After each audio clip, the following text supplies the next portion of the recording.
Mic check, mic check. First and foremost, I want to give all praise, glory, and honor to the Most High God of Abraham, Isaac, and Jacob, and his son Hamashiach, who some call Hamashiach, who some call Yahushua, Yeshua, Yehoshua.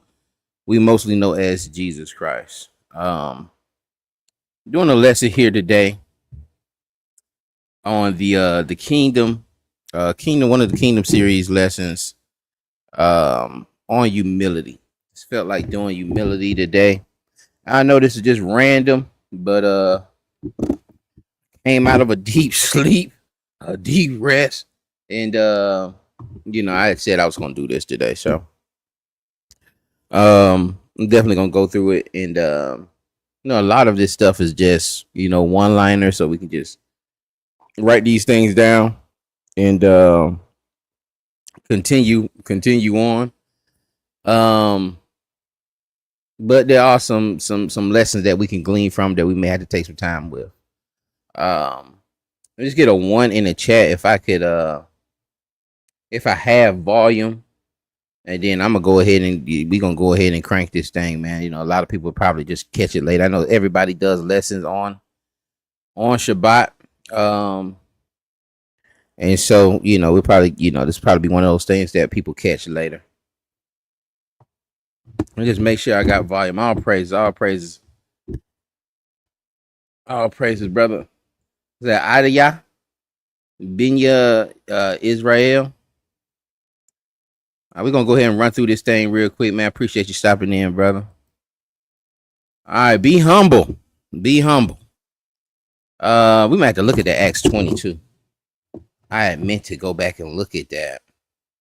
A lot of these lessons, y'all got hundreds of lessons that I've done throughout the years. And, my ideology has changed throughout the years. And I have to go back through these things and just make sure that I'm in total agreement with these things. Yeah, we're going to have to go up a little bit with the 19. But Sirach 7:17 says, humble thy soul greatly, for the vengeance of the ungodly is fire and worms. Humble thy soul greatly, for the vengeance. And all of us have been ungodly. All of us in some point, all of us may be dealing with certain things now. If we gonna be honest and be humble, or we gonna act like, man, we just got this thing figured out and we just walking this thing perfectly. And we just got our family together and they walking this thing perfectly, and our kids walking perfectly. And every day we don't have no struggles or nothing. The flesh ain't tempted at all. We still in this flesh. We mortifying this thing. We trying to wake up and mortify this thing every day. And I heard a brother was saying, I seen a brother saying in the video the other day, man, it was a good message. Like, man, every day you should be waking up thanking the Lord, man, for his grace and mercy. Every day we should be thanking him, for not taking us up out of here, man.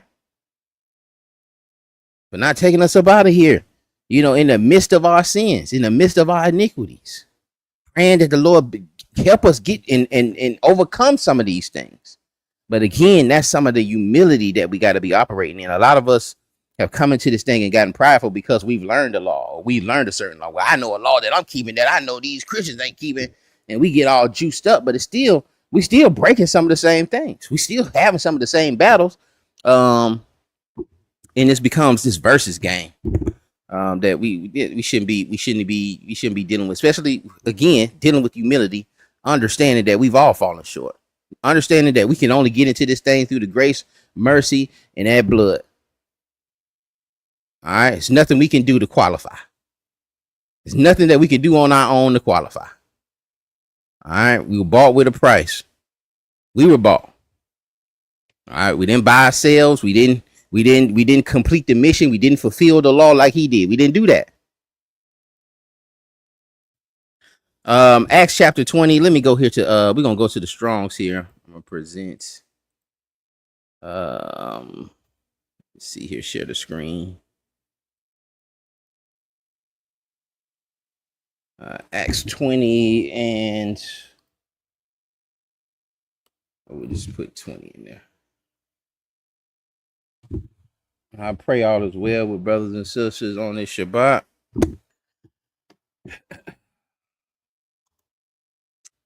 And what do we say? 19. I think about 14, 15 where we wanted to start. Um,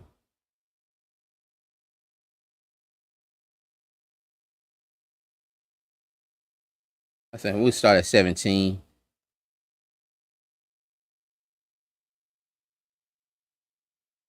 Well, we'll start at 16. It says, for Paul had determined to sail by Ephesus because he would he was not spend time in Asia, for he hasted if it were possible for him to be at Jerusalem the day of Pentecost. And from Maltus he sent to Ephesus and called the elders of the church.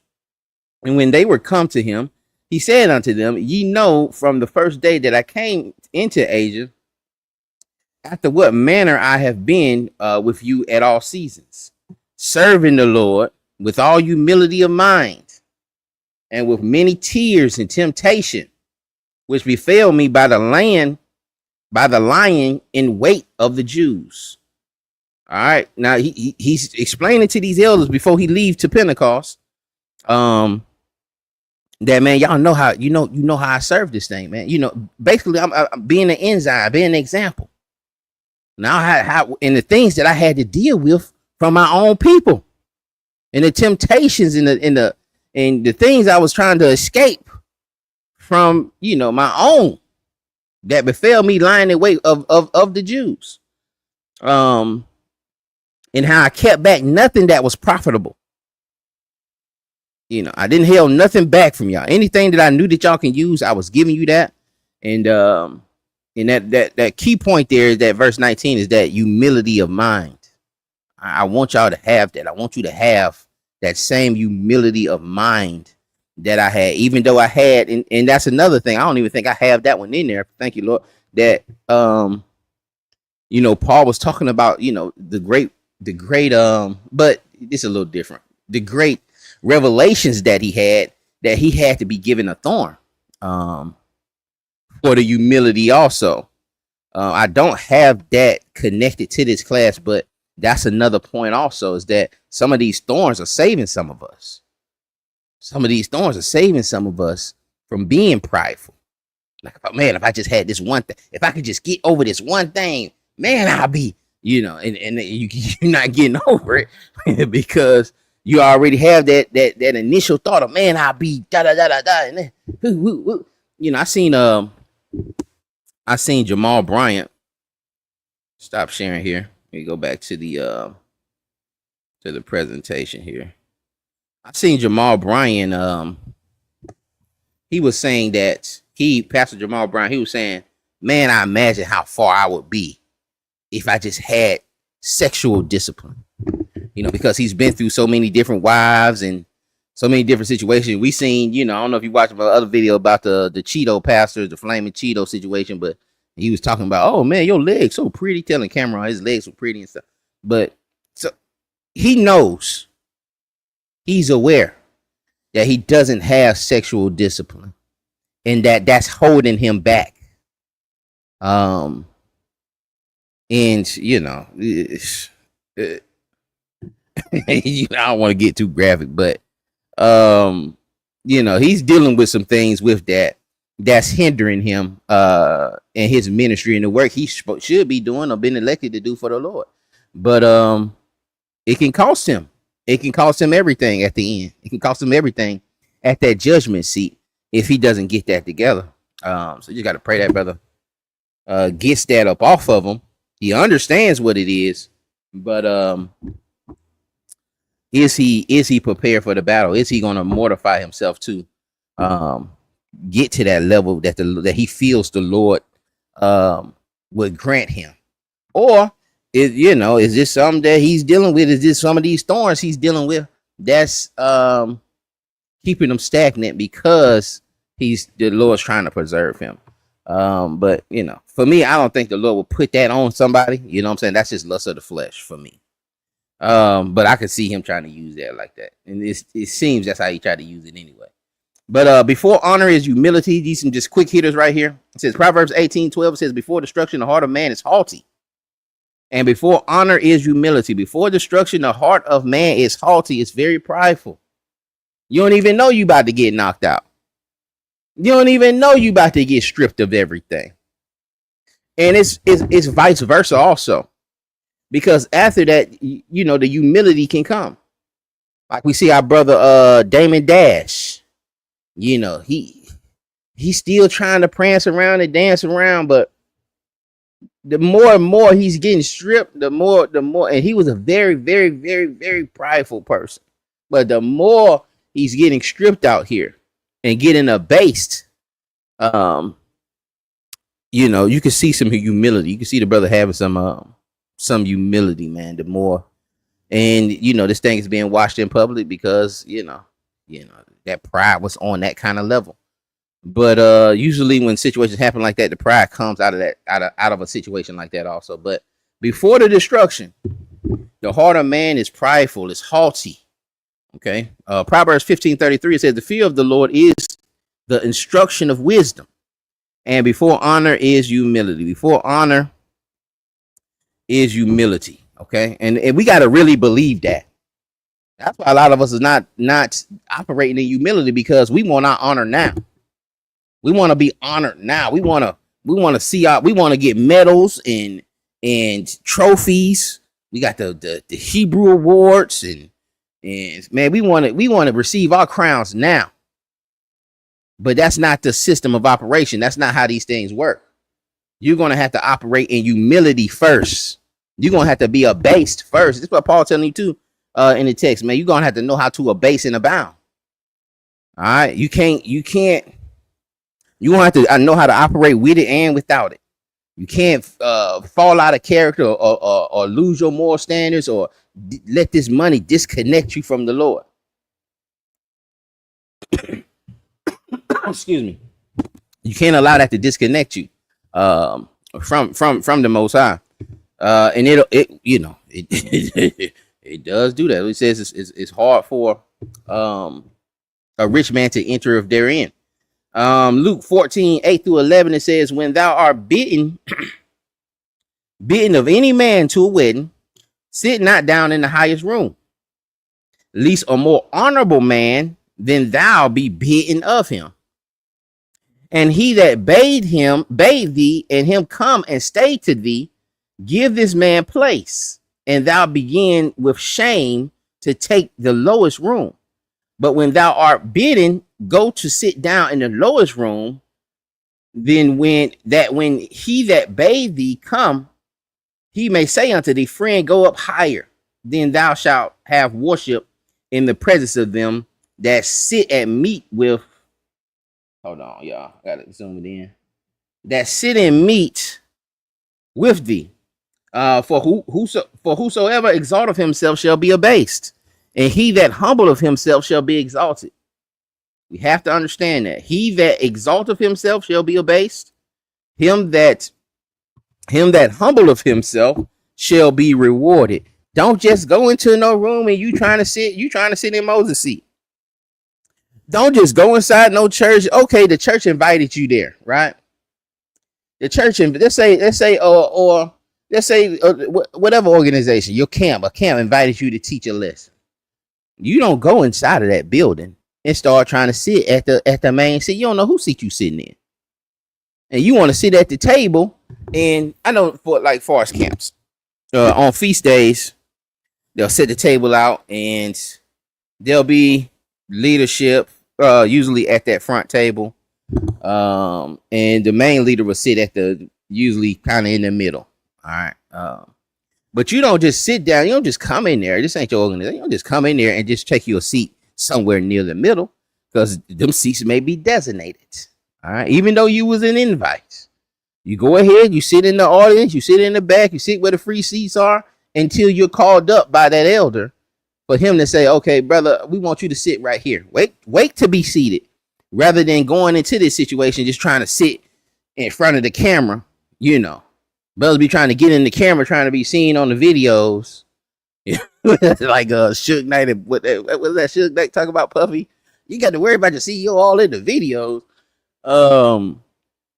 Brothers be trying to get into that camera and trying to get this clout, man. And really the clout is in the humility. Really, the real clout is really in the basis of places.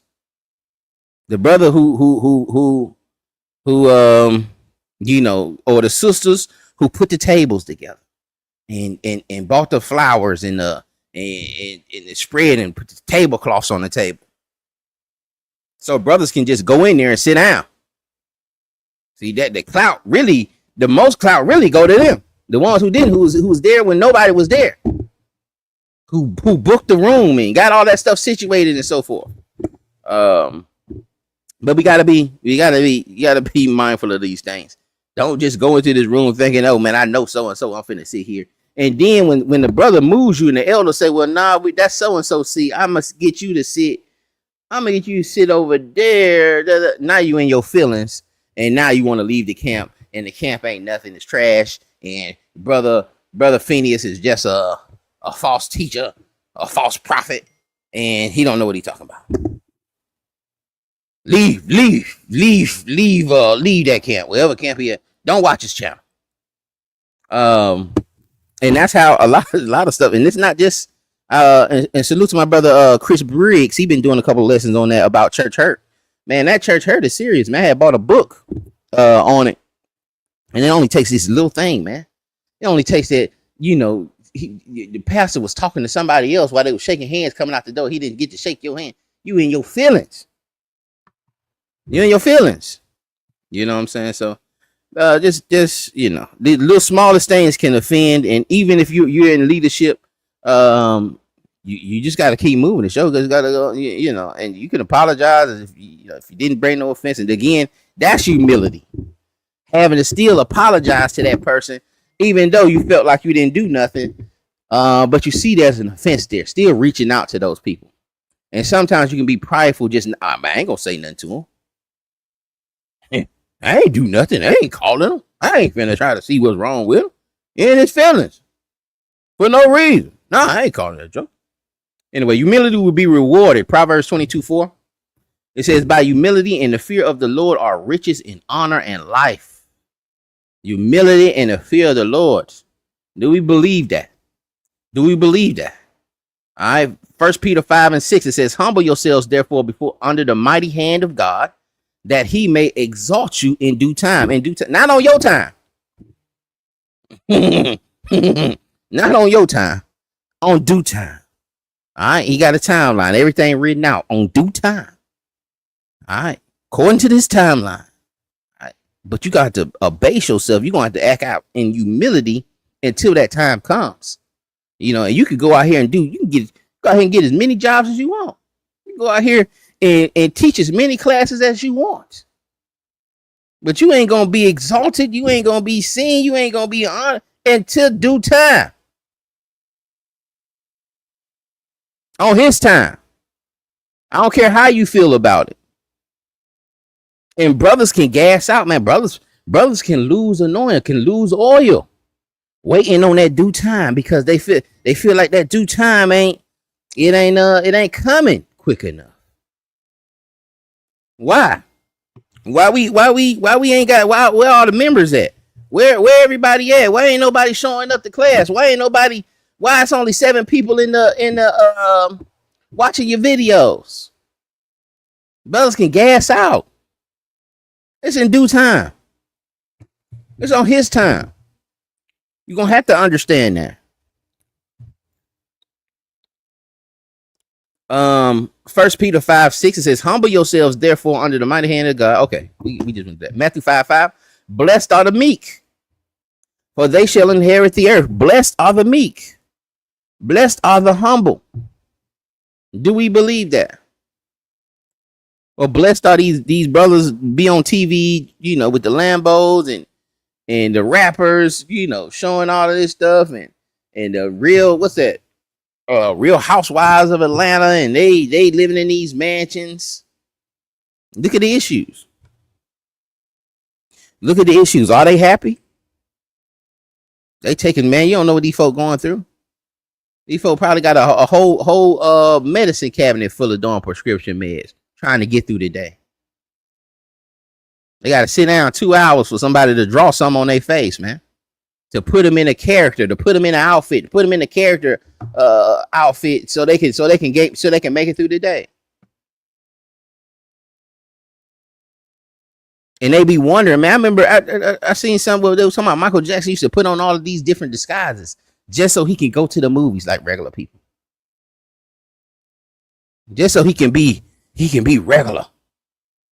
And that's the thing about the flesh, man. It always wants what it doesn't, what somebody else has. If you're dark skinned, you want to be light skinned. If you're light skinned, you want to be dark skinned. If you're fat, you want to be skinny. If you're skinny, you want to be thicker. If your lips thin, you want them bigger. If you know, and it has a way of where you're never satisfied. You're never content. And again, that goes back to knowing how to abase and abound. What are you doing it for? What are you here for? What is your purpose? First shall be last. Very important. First shall be last. What does that mean? Luke 22:26, it says, but ye shall not be so. Shabbat Shalom, Hebrew Elevation Church. It says, but ye shall not be so, but he that is greatest among you, let him be as the younger, and he that is chief as he that doeth serve. Very important. Now, a couple verses up is talking about, they're asking, well, who's the greatest among us? And he's telling them the first shall be last. All right. He who is greatest among you, he gonna be the servant. He's the servant. The one you're lifting up should be the servant, should be the one that's serving the most within the body. Within the body. All right. And sometimes how that thing works is that these are the people that get ignored. These are the people that get ignored, man. The people who dare first and dare and leave last. The one who he ain't just sitting at the table. He's passing out. He's making sure, fixing everybody's plate. You want to be the greatest, you need to serve the most. You're going to be looked at as the least. Okay. The first shall be last. It says the greatest among you, let him be as the younger. And he that is chief, as he that doeth serve. You a minister, you are a slave. You a slave to that body. And if we truly understand that, we wouldn't have people not volunteering or not wanting to get in some of these ministries. You wouldn't have people not wanting to get in some of these ministries. And I mean ministries, not churches or organizations. I mean, certain parts of serving within the body. You wouldn't just want to get up and come in and go home. But that's 97% of the organizations. They get up, they go home. And that 3% that you don't see, that has to get this thing together, has to make sure everything's organized, everything's put together, and the place is clean and all of that, they get seen at the least. But really, they the greatest among you. All right, Luke 9:6, 9. We got some more. We're gonna come back to that though, about these different positions of ministry. Luke 9:46-48, it says, then there arose a reasoning among them, which of them should be the greatest. And Jesus, perceiving the thought of their hearts, took a child and set him by him, and said unto them, whosoever shall receive this child in my name, receiveth me. And whosoever shall receive me, receiveth him that sent me. For he that is least among you all, the same shall be great among you. All right. And so he used the example of the child and receiving that child. And likewise, the reciprocal, the reciprocity of, you receiving him, and then the father's going to be able to, the father will receive you. But the main point here is showing that the least among you shall be the great. All right. And this also goes back to the situation with Lazarus and the rich man. All right, it's another example of that. It's a little different, but that humility, man. Some of these people that you're looking down on. Now you be going, a lot of y'all be going home, and then you see or the church, you see the deacon out there cutting the grass. And you're like, boy, it's hot out there, man. Deacon got to cut that grass. And you looking, you looking down, but man, like it's certain things like that, and having certain humility like that, it got to get done. That will be rewarded, man. All right, that will be rewarded. Psalms 25, 8-9, it says, good and upright is the Lord, therefore will he teach sinners in the way. The meek will guide in judgment, and the meek will he teach his way. A lot of us are prideful. A lot of us thinking we can go into all of these different schools and we can get these titles, bishop, apostle, elder, I've been in this thing this amount of years and da da da da da. What you gonna tell me? And they lacking understanding because they're not meek. They're not humble. He can't have that spirit. He can't have that prideful spirit out here teaching his word. It ain't gonna work. It doesn't work with a prideful teacher. And so they'll lack understanding. This is one of the situations we in today. This is that we have a lot of prideful teachers that are putting the pride is leaking into their message. And it's not their message. It's supposed to be the Lord's message. We're just supposed to be here interpreting the Lord's message. We ain't teaching nothing new. We just teaching what he teaching. We teaching his lessons. This ain't Brother Feeney's lesson. That's why you should never even try to take, oh man, I got this from Brother Feeney. No, you didn't. You didn't get it from Brother Feeney. I ain't come up with that. You got that from the Lord. That's in the text. And then brothers are getting their feeling. Man, you took my lesson. You ain't even give me credit. And that your lesson. And see, brothers want to be honored. Brothers want to be honored. We're going to get to that too, man. That's also Philippians 2 and 3. I think I had that at the end because I added it in. I didn't have it initially. But we have to understand these things, man. Especially, because there's a lot of leadership within, and it has to be. Especially in the season that we in. There has to be a lot of leadership, but we have to be operating. We can't be operating in pride. Cannot be operating in pride. And again, that's us wanting to be honored at this moment. But he said the meek will guide in judgment. The meek will he teach his ways. A lot of us hadn't been taught his ways because we're very prideful in this thing. The parable of the publican and the Pharisee. Do I got it in here? Yeah. It says Luke 18. We're going to read Luke 18, 9-14. It says, and he spake this parable unto certain which trusted in themselves that they were righteous and despised others. 2 men went up into the temple to pray. And again, let me just hit that point there. The reason he spake this parable is very important too when we going through the text that when we get to these parables, the reasoning why he's speaking the parable. He spoke this parable unto certain which trusted in themselves that they were righteous and despised others. We trusted in ourselves. How many are we looking around and we think we trusted in ourselves that we're righteous? We're examining ourselves. How many Israelites you done seen with brothers asking, well, you keep all you righteous? You perfect? Well, yeah, brother, I'm perfect. And I see brother holding his fringes, holding his tassels up. Yeah, I'm perfect, brother. You trusted in yourselves that you perfect. And so he had to speak this parable, and you despise others. And we look at others and say, oh, look at you. We just seen a video, brother called a sister out her name. Well, not out her name, but he called her, came into the ad hominems and called a sister all kind of names and stuff. Trusting that he's righteous and he despised others. This is just like the Pharisees. Pharisees didn't want people even touching them. You couldn't even touch a Pharisee. And that's why they were looking at Christ like, man, how you even dealing with these folks? Like the harlot, the woman harlot, like, man, if you knew what she was, man, you wouldn't even peer right like he didn't know. Exactly who she was. Exactly what she'd been through.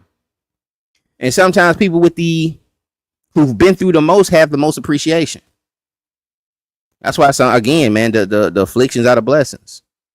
You know, I see people, I see random people. I see people I know, on social media and stuff, and I start seeing them, praising the Lord, putting up Bible verses and stuff like that. Man, I start praying for them, man, because it's very few ways you get into this thing, man. Either you going through a storm, you just came out of a storm, or you about to go into a storm. It's few ways you open that door. It's few ways you open that heart.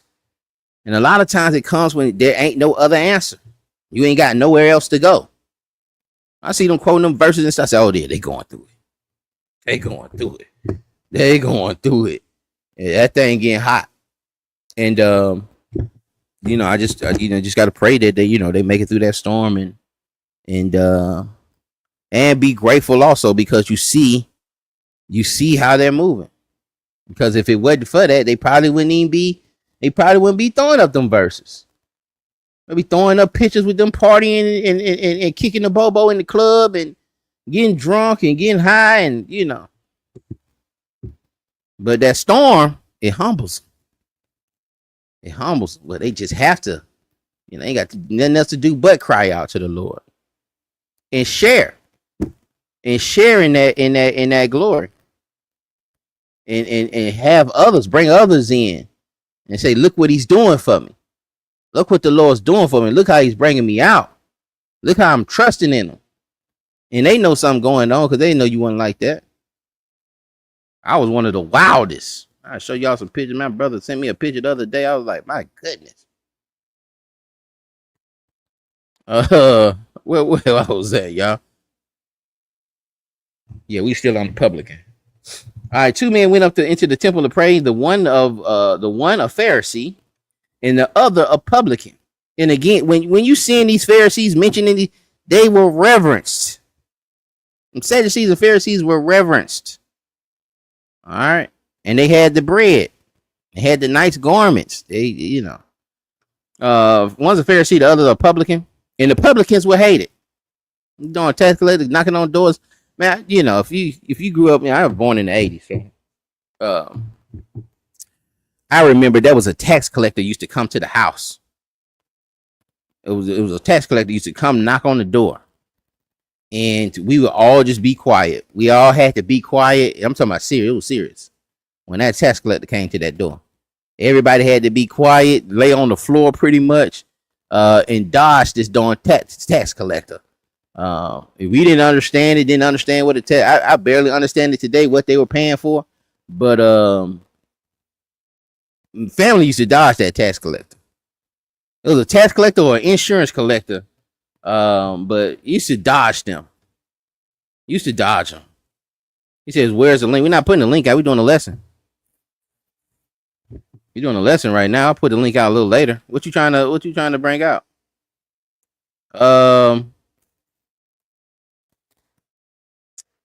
Verse 11. It says, the Pharisee stood and prayed thus with himself. God, I thank thee that I am not as the other men are, extortioners, unjust, adulterers, or even as this publican. I fast twice a week. I give tithes of all that I possess. And the publican standing afar off would not lift up so much as his eyes unto heaven, but smote upon his breast, saying, God, be merciful to me, a sinner. All right, now look at the difference here. It says the Pharisee stood, prayed. You know what I'm saying? I thank you, Lord, that I'm not like these wicked sinners in this world. I thank you, Lord, that you brought me out of the Christian church, and that I ain't like these darn sinners and these wicked darn idolaters and da. That I keep the Sabbath, that I keep the feast days, that I wear my fringes, and my tassels is on right. Thank you, Lord. And I'm not like this darn publican. And then you have the publican on the other, and he's not even looking up. I mean, Shalakia, that's not him. The publican's not looking up. But where we at, the publican? Fast food, I give tithes of all I possess. Verse 13, it says, and the publican standing afar off would not lift up so much his eyes unto heaven. The publican scared to even go up there. He's timid to even go. He know, like, man, I ain't even. And that's like the centurion said, man, I'm not even worthy, bro. You know, you just get a word. You know, I'm not even worried for you staying in my house, man. You know, but he didn't even want to step into the house. He's still afar off. Wouldn't lift his eyes up. Says saying the Father would not as much as lift his eyes unto heaven, but smote upon his breast, saying, God, be merciful to me, a sinner. And I said, you have to acknowledge that. It takes humility to acknowledge that, man, I'm a sinner, man. Have mercy on me. I didn't pass the test. And none of us have. You're gonna need mercy. And if you put that before, if you put anything before mercy, grace, faith, if you put anything before that, you off. Your identity didn't get you in. Your righteousness didn't get you in. It did. Your righteousness didn't send down the Son. It didn't get him sent down.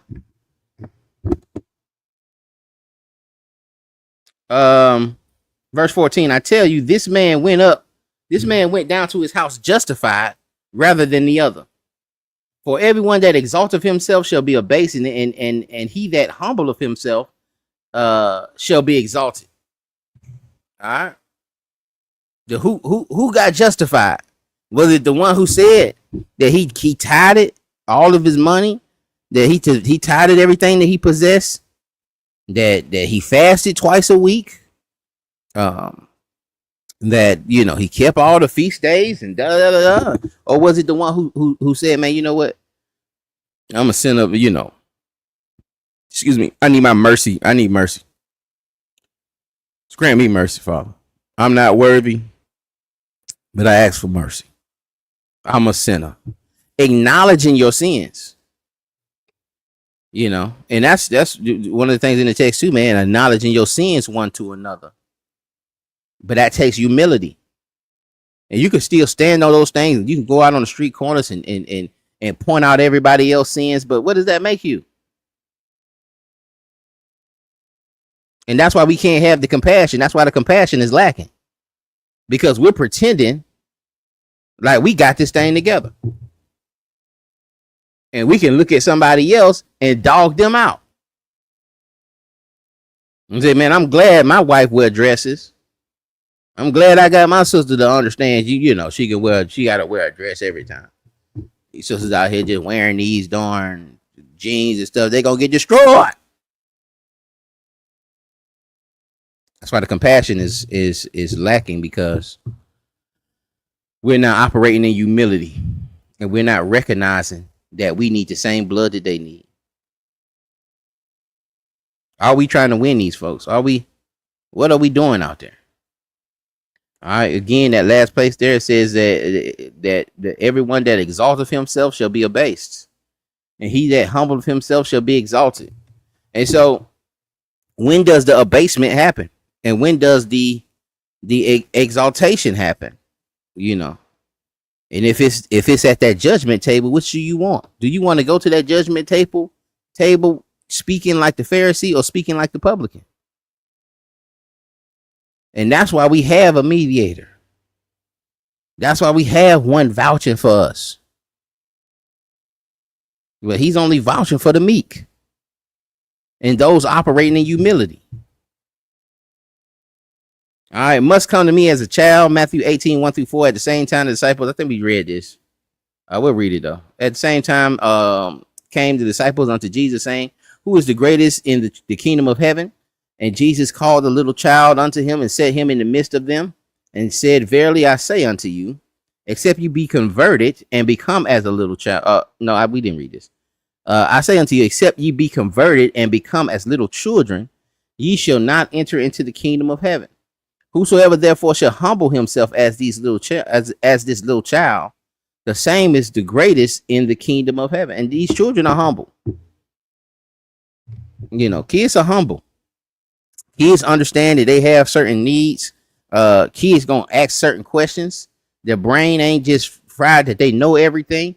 They're gonna ask 1,000 questions trying to figure this thing out.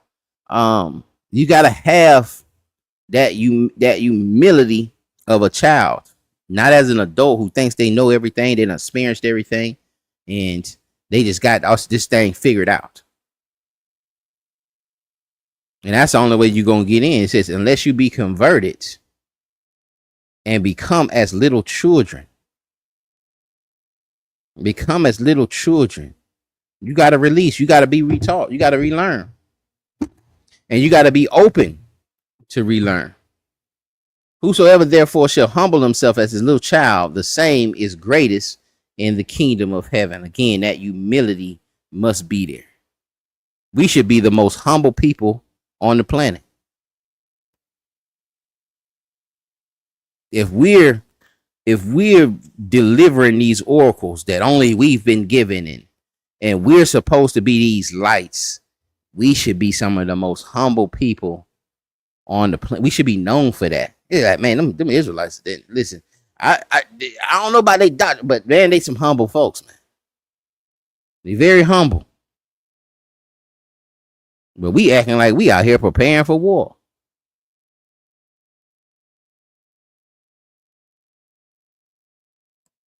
Are we in the right spirit? What does Yahweh require of you? Deuteronomy 10:12. It's a correlating verse.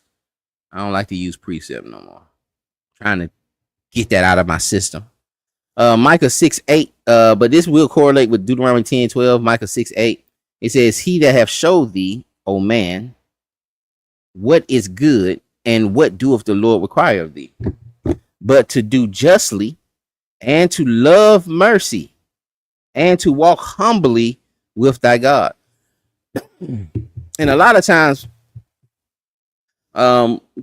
we don't love mercy because the only time we kind of love mercy is when we done went through it.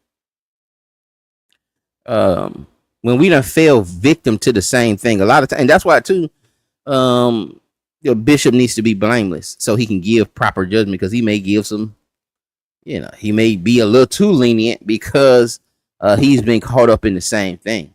But a lot of times that's what happens, when we want to show mercy. But we have to understand that we need mercy, that we have to get mercy from the Most High, and we can be condemned for the things that we've done. I know I could be condemned for the things that I've done. And likewise, if I think that I can receive mercy, I have to give that same mercy. I can't just be out there saying the Lord finna kill you. That can't be the only thing that I'm saying. It has to be, there has to be a door for repentance. They have to understand, the attributes of the Lord and how merciful he is, and how these sins can be forgiven through that blood. But not that you're just finished. They shouldn't walk away and hear that, oh, I'm just finished. It's just nothing I can do. I'm just wicked. That shouldn't be the last thing that they hear from you when you're out there trying to deliver that message. All right. And again, love mercy. Do we love mercy, or do we want to see everybody get destroyed? Do we love mercy? Are we preaching mercy, or are we preaching total destruction? And this is just like Jonah. Jonah wanted Nineveh destroyed. He did not want to preach no mercy. He did not want to preach that. And even though the message was a message of destruction, Jonah understood the attributes of the Father, and that if they repented, they would that he will repent. And he got in his feelings about it. Man, I knew you were gonna do that. Now you got me out here looking like a false prophet, and the Lord ended up having to break it down to him, like, bro, I created all of this. This is mine. Dodo brain, all of this is mine. I created all of this. You ain't do nothing. What are you talking about? And then he showed him through the example of the plant. But This is my, and a lot of you jokers gonna be mad when that destruction don't look the way it look. You gonna be sitting down like Jonah, man, ready to kill yourself. But all of this is his creation. He do whatever he want. He want to destroy it all and destroy it all. You want to hit the reset here, hit the reset. And that's why we just got to be totally humble, totally humble, and asking for grace, man, and mercy. Oh man, he can't do that. He can do whatever he want to do. This is his.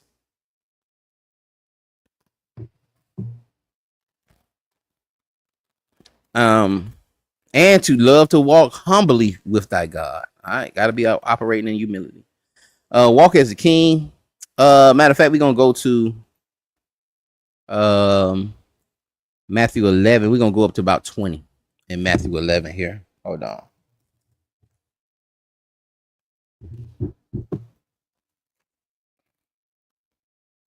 Let me share this screen.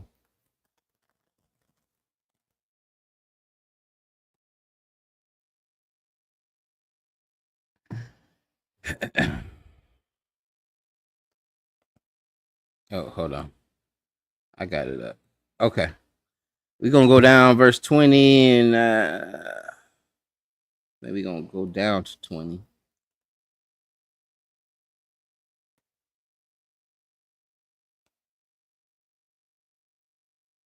Hold on.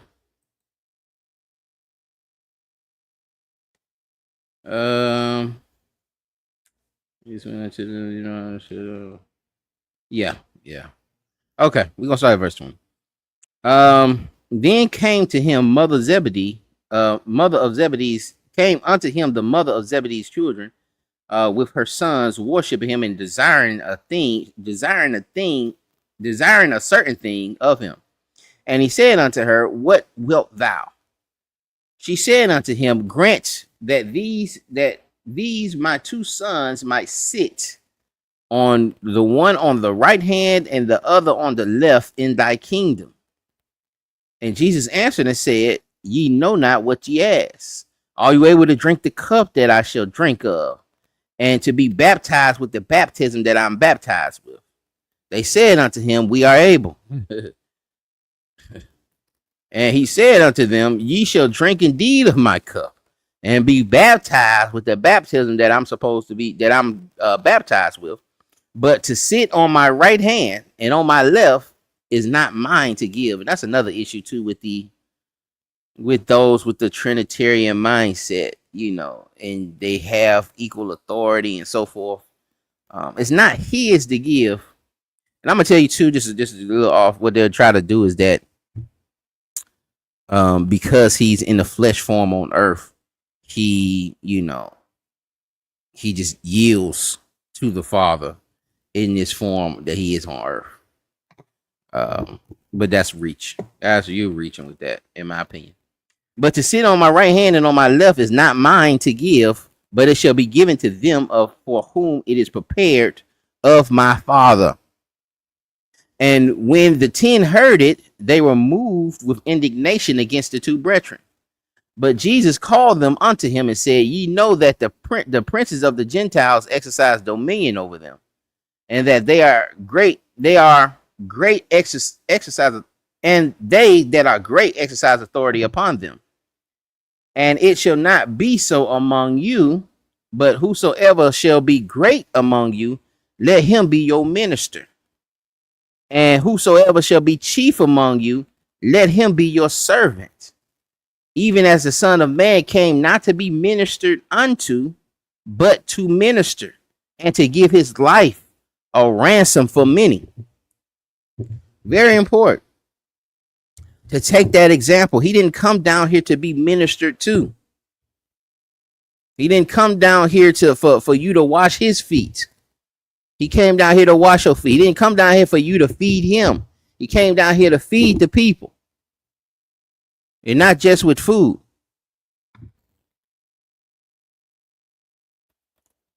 He came down here to give them water, not just water. To give those that are thirst water that they won't need, that They didn't have to keep going to no well to get. He was the minister, and that's what we have to understand. You as a leader, you are the minister. And these are the things we need to be. We actually need to be really standing up on. Hold on. Was that where we was at? Yeah. Verse 29, take my yoke upon you and learn of me, for I am meek and I am meek and lowly in heart. Hold on, I'll stop. Take my yoke upon you and learn of me, for I am meek and lowly in heart, and ye shall find rest into your souls. For my yoke is easy and my burden is light. We have to operate into that and use him as that example of how we're supposed to lead. Are your leaders the servants? Are they the servants? Are they washing people's feet? Are they willing to, or are they getting their feet washed? Are they eating first or they eating last? Are they serving the people or they getting served? We have to look at that. You know, are they doing the prepping? Are they cooking? Are they you know, or are they just being lifted up? I seen one organization, man. I know this brother be doing all kinds of work, man, building all kinds of stuff. And they say the brother live in like in a basement or something like that, man. But the leader lives in, you know. But that brother will receive. He will receive his honor in the kingdom. Some of us gonna have our honor here. Some of us have our honor now. Don't even realize it. You got your honor right now. You got your honor right now. You looking down on everybody else. You got your honor right now. But we are walking this thing out to hit that honor in the kingdom. You know, it none of that even matters now. I don't care what nobody thinks of me now. And I appreciate, you know, encouraging words, so forth, but the honor ain't for here. The honor is when you're facing that judgment, and you know he can say, you were faithful.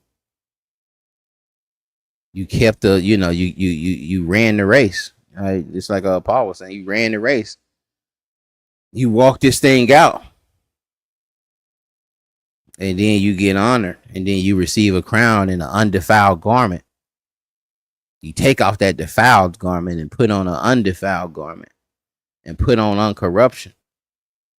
But that's the honor and the glory we should be seeking. And that comes with operating in humility on this earth plane while we walking this thing out. Not being prideful. The answer starts with humility. Second Chronicles 7:14 says, if people which are called by my name shall humble themselves and pray and seek my face and turn it, because this is before the blood, y'all. All right, this is before the blood. This is what we needed to do: turn and face the east. But it start with what? Humbling ourselves and pray and seek my face and turn from their wicked ways. Then will I hear from heaven and forgive their sin and will heal their land. So Rock 2:17 says, they that fear the Lord will prepare their hearts and humble their souls in his sight. They that fear the Lord, they'll prepare their hearts, break up the fallow ground of your hearts. Remove the thorns, remove the thistles, remove all of those things that are putting blockage. Well, that seed can't be planted. That seed cannot grow. Where that seed is being burned out, you're gonna have to prepare that soil. You just can't start throwing seeds down. You can't just go buy some land and start throwing seeds down and think that land is gonna produce something. I remember we used to eat darn watermelon on the back of the porch growing up, and we used to just spit the darn seeds out. And eventually, you start seeing something growing, but it'll never produce a watermelon. because the ground ain't properly been prepared. Y'all just off of that spitting watermelon seeds out. Make sure you prepare your hearts, humble your souls, so that you can receive a word. See, sometimes, man, sometimes we'll have a homeless person come up to you and try to give you a word, but you can't even receive the word because you so prideful and looking down upon that homeless person that that you can't even receive the message. You can't even receive the Lord speaking to you. And sometimes they know the most because they done been through the most. Sometimes they be in that position because they done ran from God their whole life. They've been running from the Lord for 40 years. He been just whooping them, tearing them up, but they just still running. And a lot of times they know the word. I actually cut hair for the House of Mercy when I was a teenager. When I was trying to go to, because for college you had to have a certain amount of community hours. And my mom was at the House of Mercy, because she was an addict and so forth. So I used to just go there and cut hair. She hooked me up with this, I could get my community hours going there and cutting hair. And I used to hear all the stuff, man, and man, almost all of them was almost ministers, All of them had a story. All of them had a testimony. All of them had something that I can glean from while I was cutting their hair. All of them had a message. And then I was a kid. I wasn't a kid, but I was 17, 18. I could receive it from them because they were elders. You get up of age and you start seeing people and you see people down and out and you see people, signs and homeless, you might clog up your ears. You may clog up your heart. You may close those bowels of compassion. What my brother, Pastor Rufus be saying. You might close that thing down because, of what the messenger looks like. That you can't receive the message. A base in the bound. Okay, we had it in here. No, yeah, we had it in here. Sirach 18:25. Shalom, ILCK. It says, when thou hast enough, remember the time of hunger. And when thou art rich, think upon the poverty. Think upon poverty and needs. All right. When you got enough, think about that time when you was hungry. Almost, living check to check, man. How in the world you went 4 days through the week with only $20. With only $20. Now you done got paid. You starting the week over. You got a fresh, 700, 5, whatever. And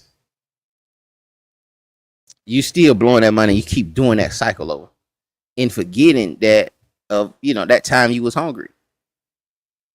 Sometimes maybe end up borrowing money every week and it'll become part of your budget. Like, I know I can get $40 from Brother Phoenix every week.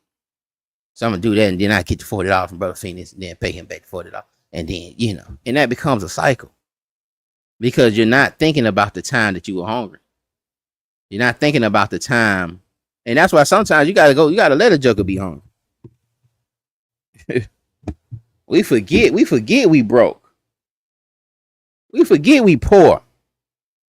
A lot of people, man, they was down to $20. That's all they had in their pocket. They would kill themselves, man. They would jump off a building. But man, we just got so complacent with poverty, man, that we try to make it look cool. I seen somebody say that on the social media the other day, man. We try to make poverty look cool. Instead of understanding, man, we broke, we poor. And then when we get enough, you need to remember that time you were hungry. You need to put something up. From that time, man, you were trying to stretch out them little 2-pack of noodles over 2 days. And when thou art rich, think upon the poverty. When you finally get it, think about them hard times. A lot of us just, man, get that income tax every year. Just forgot about them last couple of months, man. When now you got to catch up your rent, and you got to do this, and you go out here and buy another car. You bought a car last year, buy another. and we just forget. We forget, we get, and we end up staying within that cycle. Philippians 4, 11 through 12, it says, not that I speak in respect of wants, for I have learned in whatsoever state I am, therewith to be content. I know both how to be abased and I know how to abound. Everywhere in all things, I am instructed both to be full and to be hungry, both to abound and to suffer needs. I can do it. I can do both things and not flip my wig and not give up on God and still be content. I know what it feel like. And I remember what it feel like. I constantly, I always will know what it feels like to be hungry, to miss a meal every now and then. A lot of us have problems fasting because we can't deal with those hunger pains. And we go back to, you know, the example we was using with the Pharisee and the publican in that parable. The Pharisee was saying, man, you know, we fast twice a week. And you can see that in the text where there was certain days, I want to say it was Tuesday and Thursday that they fasted. But man, brothers be going crazy over the Day of Atonement, man. You know, being our feelings because we're not doing it. And our bodies aren't, you know, haven't been trained, haven't experienced these things. You feel like you're going to strike because you hear your stomach growl. But once you've been there, you know, okay, well, that stomach gonna growl, but it's gonna find something in there. You know, I'm 40, 50 pounds overweight. It's finna find something to eat. There's plenty to eat in there. It'll find something. You know, but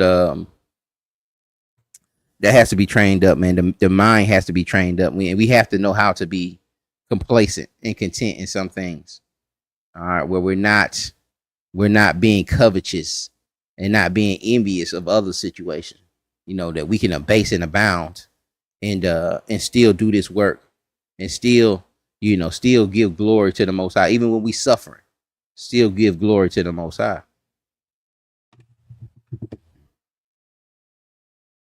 I no longer chase $1 million dream. I live the most simplest I can and spend the absolute minimum I can. Absolutely. You gotta know how to be complacent. You'll go crazy trying to do it. Some people go, you know, and then you get hold to it, and then it can destroy you.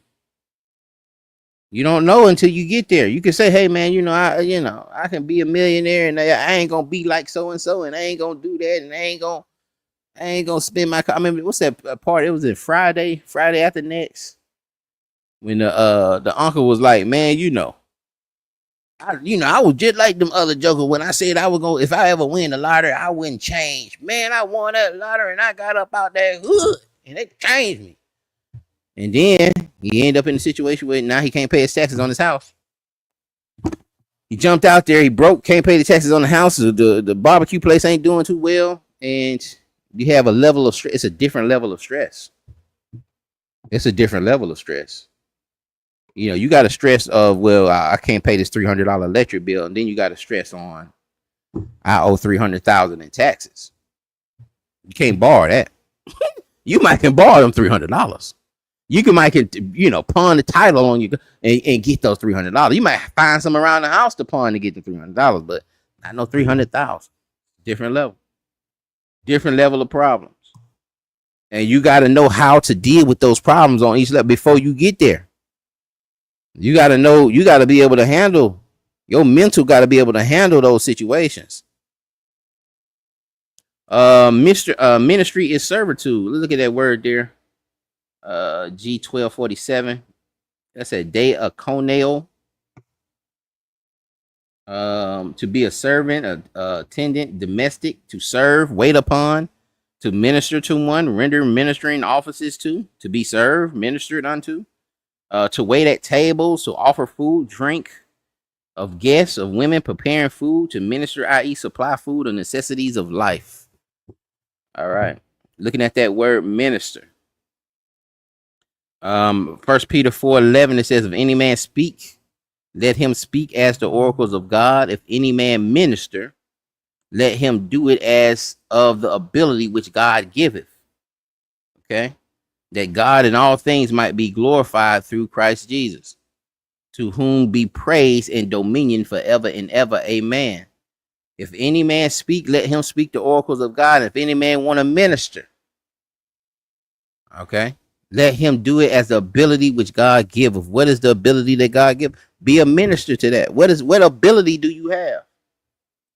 And if we all want to give glory, if we all want to glorify the Most High through these things, we should all be. There shouldn't be where people aren't raising their hands. There's so many ministries within the body. Some people have to pick people up. Some people got multiple cars. Some people got a big car where they can pick people up. Some people, well, we can put the money together, we can get a van, but we need somebody to drive the van. We need somebody to drive the van to get the people. We need somebody to cut the lawn. We need somebody to, for the feast days, of keeping the feast day to set up. We was talking about that earlier about setting up the tables and making sure we got the silverware and the proper utensils, little things to keep the food warm. And we need somebody first we need a minister to get the building. If we don't have our own building, or if we rent a building, to make sure they get the building. We need somebody. If we got a building, we need custodians. We need ministers to do the custodian. And I know a lot of churches ain't gonna raise their hand for that. But again, that's that humility. Humility and you being honored for those things in judgment. The Most High see you cleaning the toilet, man. Them kids coming in there doing feast day. Them kids in there, all the stuff all over the floor. It can get, y'all know, man. Yeah, I ain't got to tell you. You know what I'm saying? The bathrooms got to get cleaned. Dishes got to get washed. These are ministries that lawn got to get cut. Things have to be fixed. We had the school, man. We didn't have initially wasn't no heat in there. Brother came in, had two brothers that was there that did HVAC. One brother gave us a minister to us a water heater. Another brother ministered to us, just jumped behind the darn building and started tinkling with some stuff. I don't know, and now we got a little air. Didn't have hot water, didn't have air. The brothers had certain skill sets, and this is what I'm saying, to the ability which God hath given them. God done blessed them with certain skill sets that they done went in and went to school and did certain things. We had to paint. You got to paint the building. You got to do, it's just all kinds of points of ministry that we can be operating in instead of just, everybody just trying to be teachers and leaders and so forth. And thinking that has the most honor, but that doesn't yield the most honor. That's not the most humble position. If you want the most honor, then you take the most humbling position. And if we're operating like that, man, we'll be a well-oiled machine. But we don't believe that. We don't believe the first should be last. Do we believe that? Do we believe the first shall be last? What are we volunteering for? What are we ministering for? What are we enslaving ourselves to in the ministry?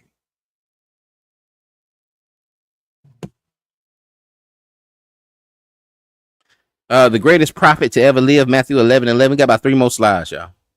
Verily I say unto you, among them that are born of women, there haven't not risen a greater than John the Baptist. Notwithstanding, he that is least in the kingdom of heaven is greater than he. All right, what did he saying that John was the greatest? What did he wear? What kind of clothes he wore? What was John the Baptist eating?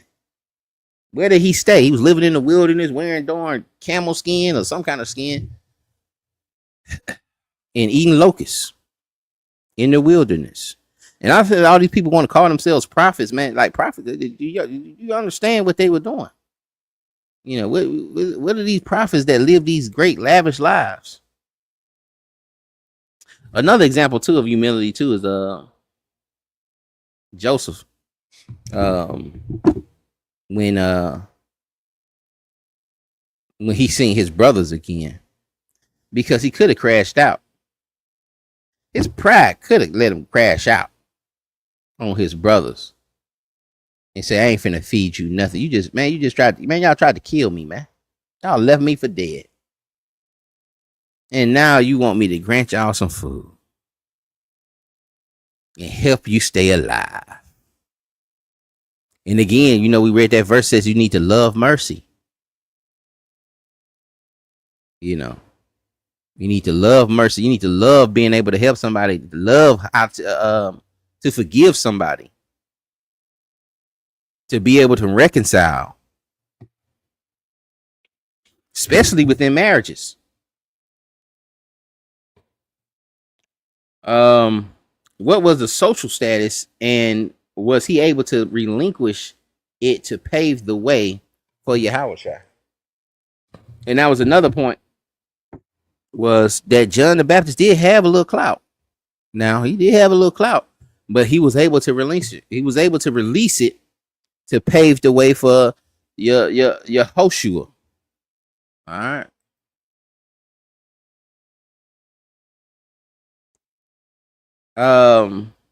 Humble Saint John 3:22. I guess we're gonna jump down all the way to 30.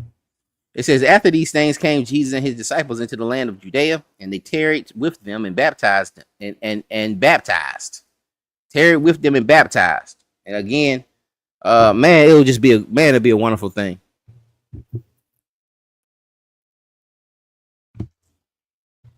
If we could just baptize, man. If you seen like IUIC do a massive baptism, or ISUPK do a massive baptism, brothers just fighting against this thing, and it's spiritual, man.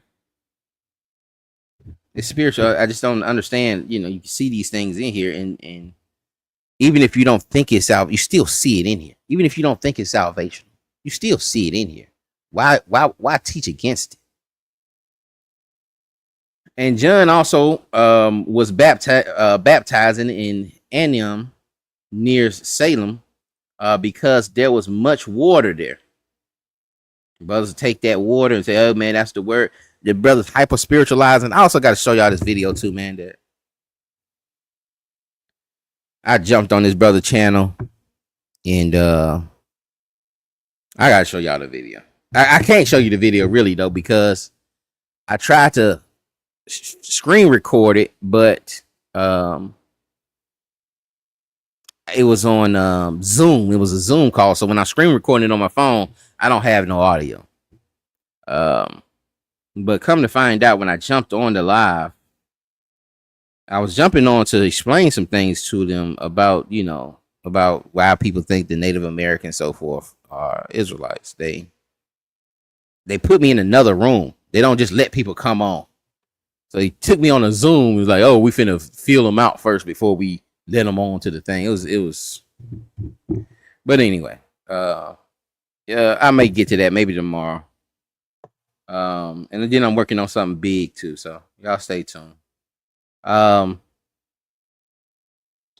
There was water there, but I was bringing them up because they hyper spiritualized the text also. Where, and when you hyper spiritualize, you got to make, every time you see water, you got to make it the word from a verse that you've seen somewhere else, or every time you see, if you see you see the verse that says, I want to say it's in Ephesians, where the water is the word. Every time you see when the woman says, when Christ says, "Well, give me some water that I may drink," you got to put it the word. When you say Peter was standing on water and then he starts sinking, then they're gonna say he's sinking in the word. He kind of, I don't know how they do, but Moses didn't split the Red Sea. He actually split the word. But that's that hyper spirituality, and you got to be careful with that. All right, it does correlate in some instances, but don't go overboard with it and try to make everything that. And that's also how it ties in with the baptism. How brothers think that the baptism was not literally water.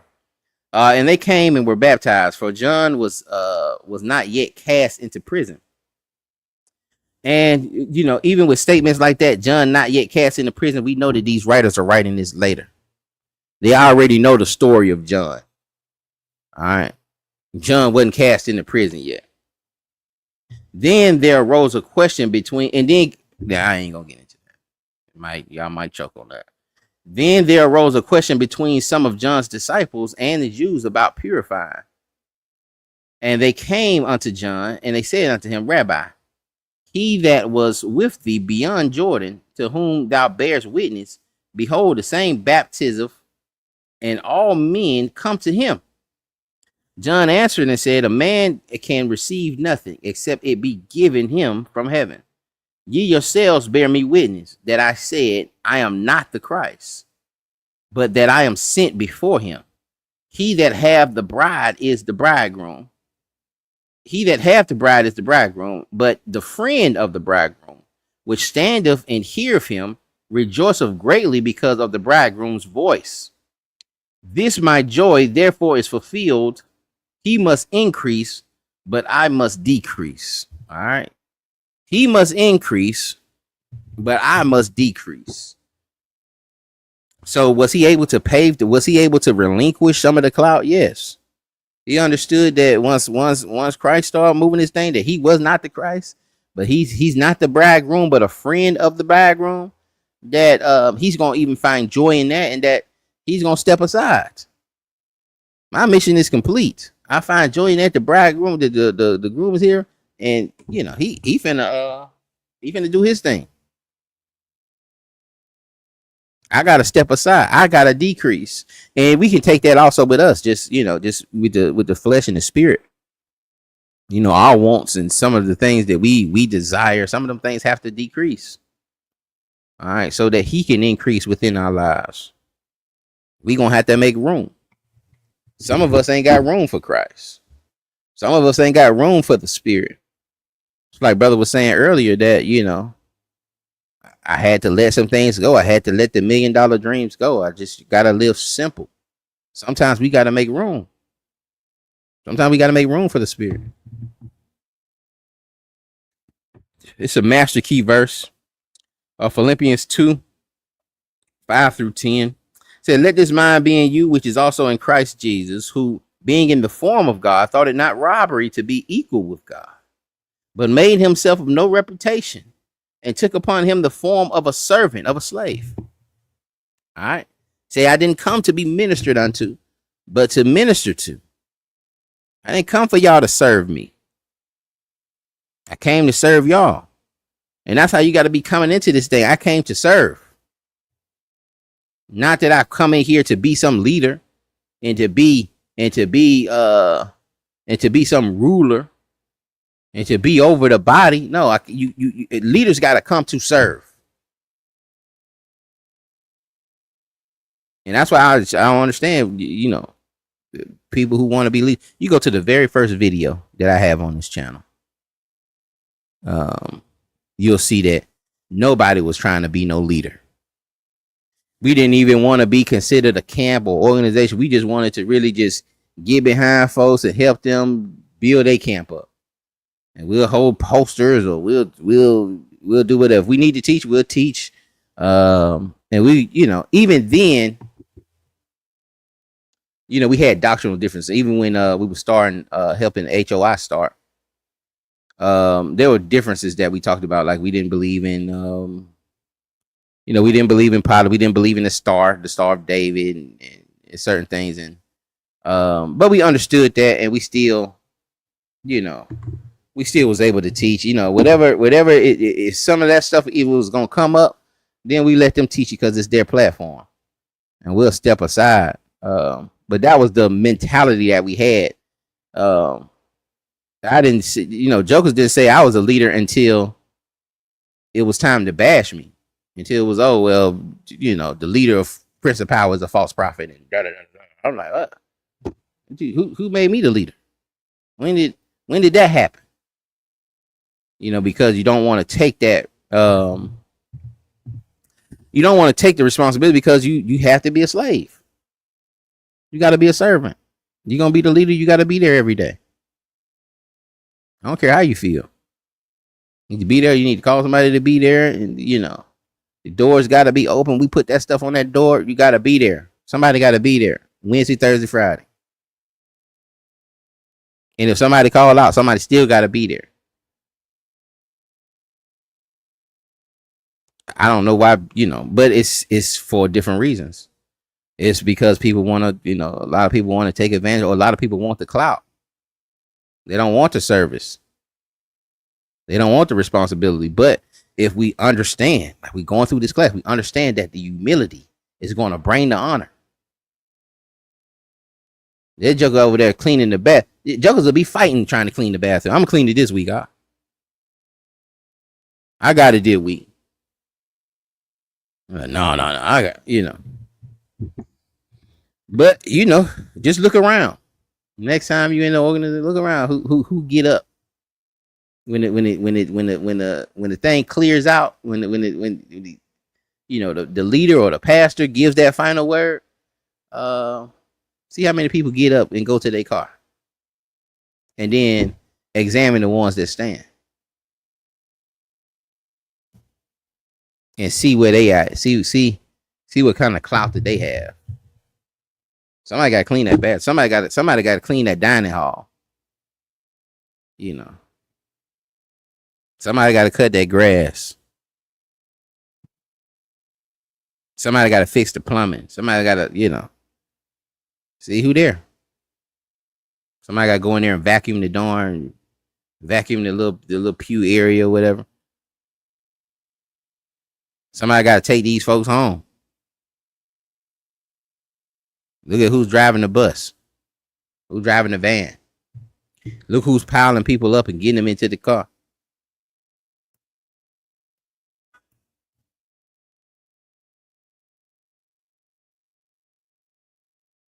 Hold on. He said, let this mind be in you, which is also in Christ Jesus, who being in the form of God, thought it not robbery to be equal with God, but made himself of no reputation and took upon him the form of a servant and was made in the likeness of men. All right. And it's the thing, people try to say he didn't exist before and not, and how can he humble himself? And again, look how the humility that he's having to come in from where he was. Now he has to be at the level of men, but not only at the level of men, he's also serving men. Not only is he also serving men, but he also dying for men. And being found in the fashion of a man, he humbled himself and became obedient unto death, even the death of the cross. Wherefore God also have highly exalted him and given him a name which is above every name. And that's why, we see that love, that the greatest form of love is a man laying down his life for his brother. It's the greatest form of love. And we see Christ humbling himself, coming down to the fashion himself as a man, and then die for all men. And he was what? He was highly exalted. That humility that he showed got him exalted. Are we showing humility? Will our humility exalt us? Wherefore God has highly exalted him and given him a name which is above every name, that the name, and he gave him position above all positions, that the name of Jesus every knee should bow, of things in heaven and things in earth and things under the earth. All knees shall bow. All creatures, whether in heaven, under the earth, or on earth. And why was he exalted? Because of his humility. Why was he exalted? Because of his humility. Because he was obedient to death. He was obedient to the death of the cross. To come down in that form. That's why he was exalted. Chronicles 3:12, it says, put thereon, Colossians 3:12, put thereon the elect of God. These are the certain things I just added to be back added in there. Put on therefore the as the elect of God, holy and beloved, bowels of mercies, kindness, humbleness of mind, meekness, and long suffering. All right, we have to put these things on. We want to be considered the elect of God.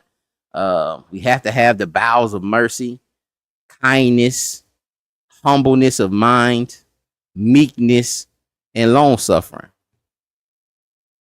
And that's a lesson. That's a lesson within itself. Just that Colossians and breaking those things down there. The bowels of mercy. We can't be just trying to kill everybody when we ourselves deserve death. And the humility is understanding that you're supposed to be dead. You're not supposed to get in. You're not supposed to see the kingdom at all. You are unqualified according to the law. You're unqualified. And so how can an unqualified person be trying to throw somebody else in there? Kindness. Are we kind? Are we kind one to another? Or are we throwing ad hominems and I'm better than you and da da da da? Man, you know how we at. Humbleness of minds. Do we have a meek spirit? Do we have a meek mindset? Are we able to go through it? Are we long suffering? Can we endure these storms? Can we endure certain tribulations? Or do we give up on the Lord and go to Ephiism and go to Buddhism and go back to the world? Or can we endure even when we don't understand? Can we still give him praise even when it didn't hash out the correct way? Not the correct way. It was hashed out the correct way, but it didn't go the way you thought it was going to go. It didn't go the way that you wanted it to go. That you thought your prayers was going to get answered and they didn't get. Can you endure still?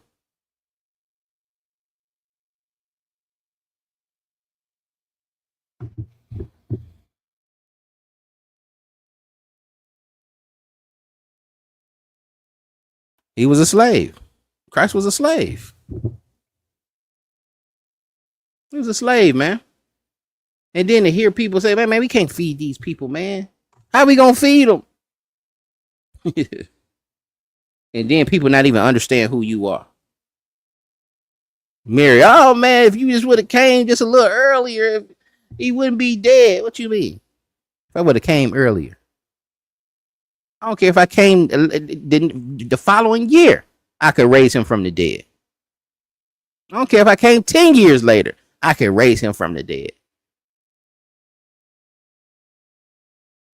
And then you serving people that don't even really know who you are.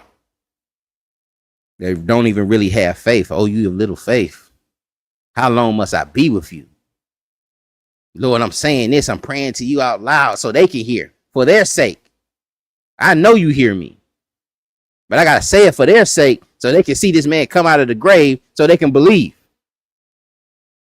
Even though I've done all of these miracles. I was reading that earlier today too with him coming out of Capernaum, and he was saying, I've done all of these miracles here, and y'all still don't believe, man. And said it's gonna be better. It's gonna be better for the judgment. It's gonna be easier and lighter for Tyre and Zidon than it's gonna be for y'all. If it was Tyre and Zidon, I would have, these jokers would have listened. They would have already repented and thrown ashes on them. Let me find that. And then we look at this Philippians 2 and 3. The numbers 12 and 3 was is dealing with Moses being the most humble on the earth. And then the Philippians 2 and 3. Let me just go to that, and then I'll find the other verse, and then we'll close out.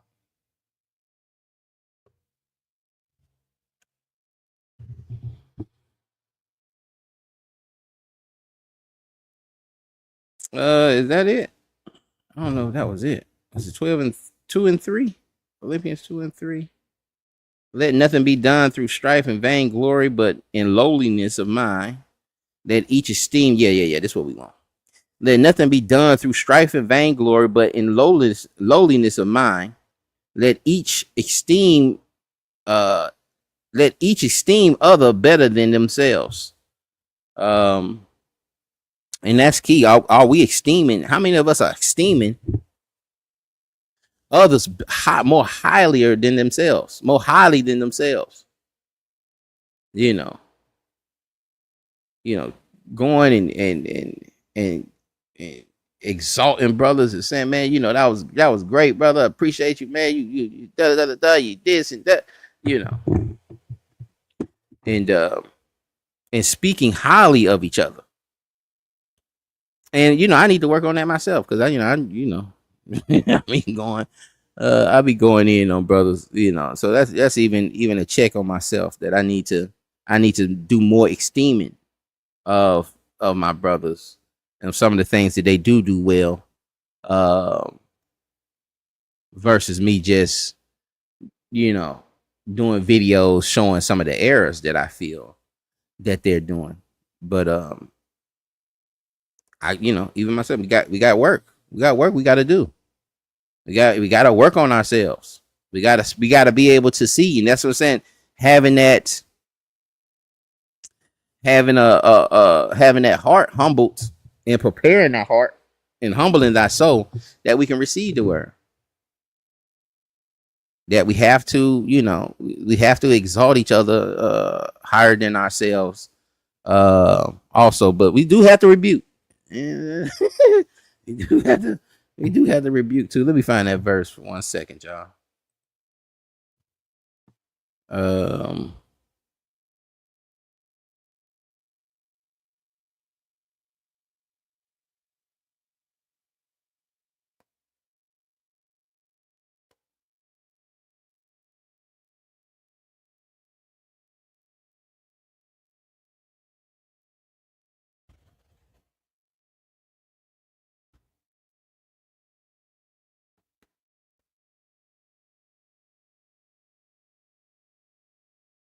It was in Matthew 11. We were there earlier.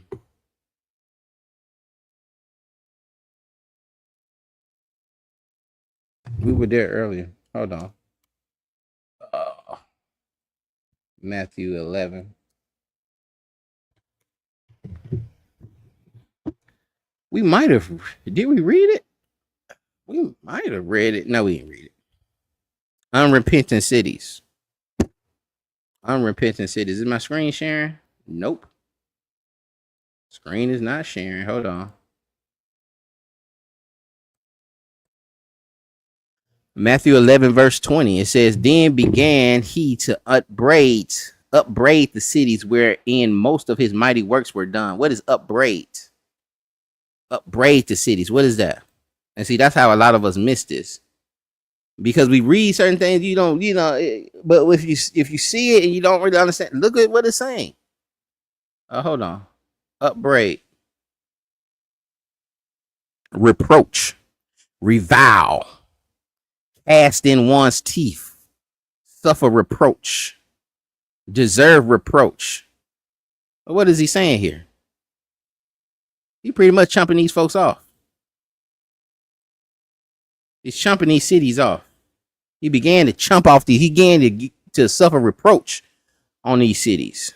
He began to reproach them, to revile them. These cities wherein most of the mighty works were done. Most of the mighty works were done. See, you can listen, man, the more you get around certain people, the more casual you become. The more you hang, like some of y'all might think, man, Brother Feeney, man, he may know something, but you get around Brother Feeney, you be like, you may feel a certain way about some mighty, and it gets this way. This really, especially within Israel, man. You may see, you've been watching these folks on YouTube, 40, 50 years. You've been watching these people, and then, not 40, 50 years, but maybe 10 years you've been watching them, and then you finally get to meet them, and then it's like, oh, nah, you lose that reverence that you had for him. You had a great respect for him, just watching YouTube, but Then you get around them, hanging around them, left and right, start seeing certain things. It's like, nah, you just don't have that reverence and respect that other people will have that's not nowhere around them and don't really know them and only spend their time with them on the on social media. You kind of get used to it. That little glow that he had or she had, you kind of lose it, you know. Even with a sister, you may look at a sister a certain way, you know, when you feel like, dang man, it's hard to look at that sister. That sister kind of fine. And then, you know, you round the sister a little bit, and then that little glow that was there that you couldn't, you know, that kind of dies down. Y'all get to talking, and now it's kind of, you know, you kind of casual. But when you first look, it was kind of and you know, and this is why, you know, he couldn't do many miracles in Nazareth because he was just Joseph's boy, just Joseph's son. Matthew 10, 20, it says, then began he to upbraid the cities. All right, that upbraid means to reproach, to revile. Wherein most of the mighty works were done because they repented not. Even after the mighty works, they didn't repent. He says, woe unto thee, Chorazin, or Horazin. Y'all know I can't, you know, I ain't the brightest reader. Woe unto thee, Bethsaida, for if the mighty works which were done in you had been done in Tyre and Zidon, they would have repented long ago in sackcloth and ashes. But I say unto you, it shall be more tolerable for Tyre and Zidon at the day of judgment than for you. The place that he did all the mighty works, well, he did, well, not all, but most of his mighty works were done in these cities. He's saying it's going to be better in the day of judgment for Tyre and Zidon than for you. But I say unto you, verse 23, it says, and thou, Capernaum, which are exalted unto heaven, shall be brought down to hell. And when it's saying they're exalted unto heaven, they pride. They pride. And again, those who've been exalted, they're going to be brought down. They're going to be abased when it comes to after that judgment.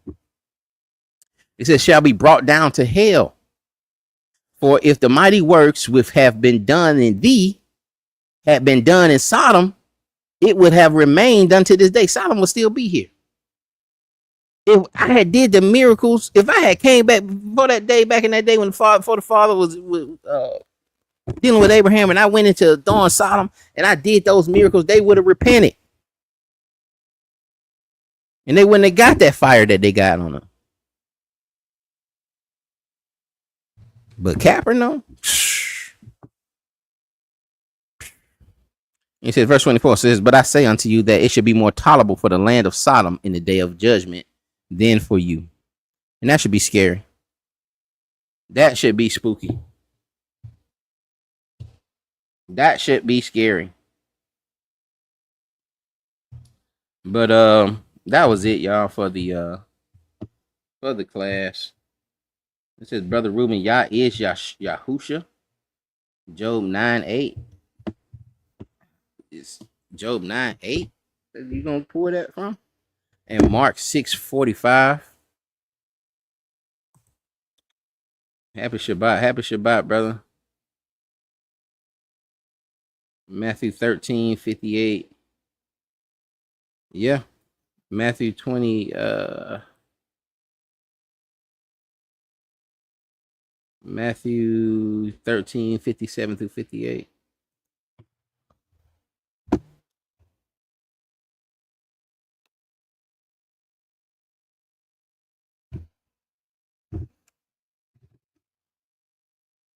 He says, and they were offended. Am I sharing this? Yeah. And they were offended in him but Jesus said unto them, a prophet is not, without honor, save he in his own country and his own house. And he did not many works because of their unbelief. He couldn't even do that many miracles in there because they didn't have faith.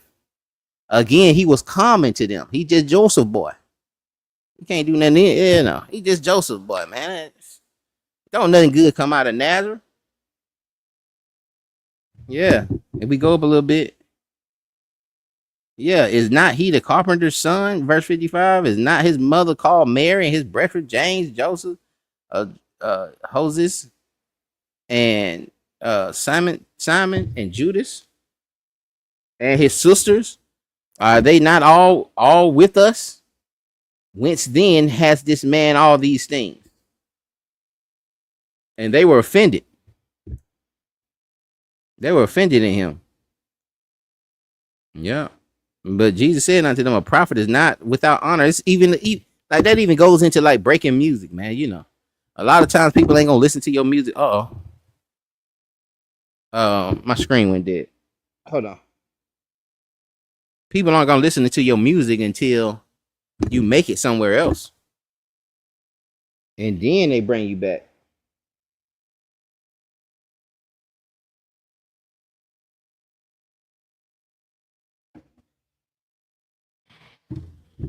I'm waiting on the screen to come back up. And then they'll bring you back to your hometown, and then people will once people see the other people that love you, then they'll cleave. And then sometimes even in ministry, man, some of the people that you closest to, they're not gonna be able to hear it from you. Your family members, they're not gonna be able to hear it from you. They're gonna have to hear it from somebody else. They're gonna hear somebody else say the same thing you just told them. You've been telling them for 5 years. They hear it from somebody else and they believe it. Because you just their son. You just their daughter. Why I'm gonna sit here and why I'm believing you like that? Why I'm gonna believe you? Are there any more questions? Any questions? Anything before we close up?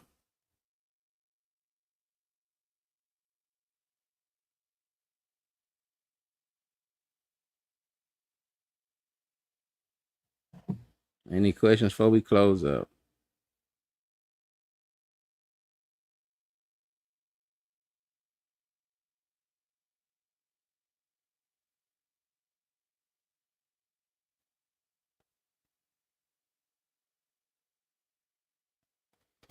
All right, y'all, man. I appreciate y'all hanging in there with me. Like I say, man, there's many places to get a lesson on the Shabbat.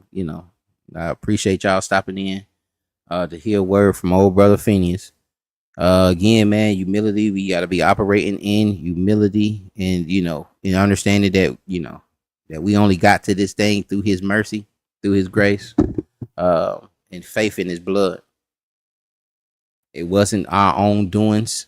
We cannot boast in the flesh. We cannot boast in the law. And we gotta love mercy. We gotta love mercy. We gotta love forgiveness, and we have to walk and operate in the same humility, if not the same. We gotta look at that and strive to be to that level of humility that the king was walking in. All right. With that, I'm gonna say shalom, y'all. Pray this thing was edifying. We'll see y'all on the next one.